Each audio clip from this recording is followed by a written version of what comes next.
coming out.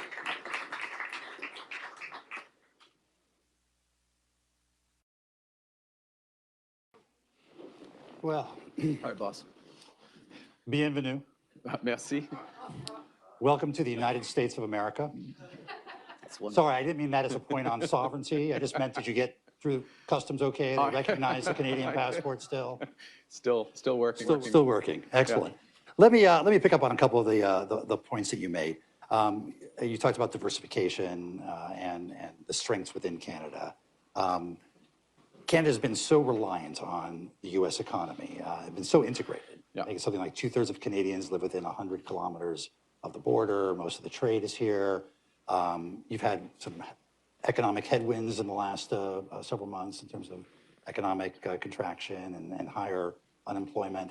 How much can you reorient the Canadian economy, both to be more east-west than north-south, or to be more integrated with other economies than the U.S., given the long history there?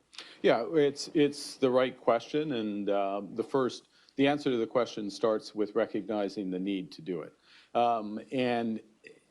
One thing I'd impress upon the audience is that Canadians understand the need to, as we put it, to be masters in our own house. The country does not want to wake up and look on, all due respect, on Truth Social or X to see what the latest change is in U.S. policy, but wants to get on with what we can control. And that's a big part of the government strategy. So getting rid of barriers east-west, as you put it, barriers across the provinces, that alone, if it's fully done, we've done the federal part, but if all our provinces reduce their barriers, the estimates are that is a bigger return to the Canadian economy than the worst case trade outcome with the U.S. Now, one has a more immediate impact, and the other builds over time, but the orders of magnitude are clear. And that's before we do what we need to do, which is to double the rate of housing.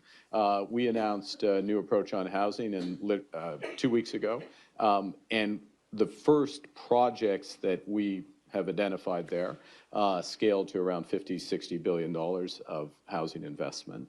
The first major projects that I referenced in the remarks on new ports, new energy corridors, beyond, those are measured in the hundreds of billions. So you start to build all of that out before the defense spending kicks in, and we're very focused on dual-use defense spending. There's lots of areas where we're going to be able to build out our AI, cyber, and other capabilities, critical mineral pathways as part of that defense build. And it's before we get traction with those new trade and defense partnerships with Europe, for example, and in Asia. So that's our primary focus. And candidly, we've been done a favor because we should have been, all of these things we could have done before ourselves. So we needed the rupture, we needed the shock, it seems, in order to do them.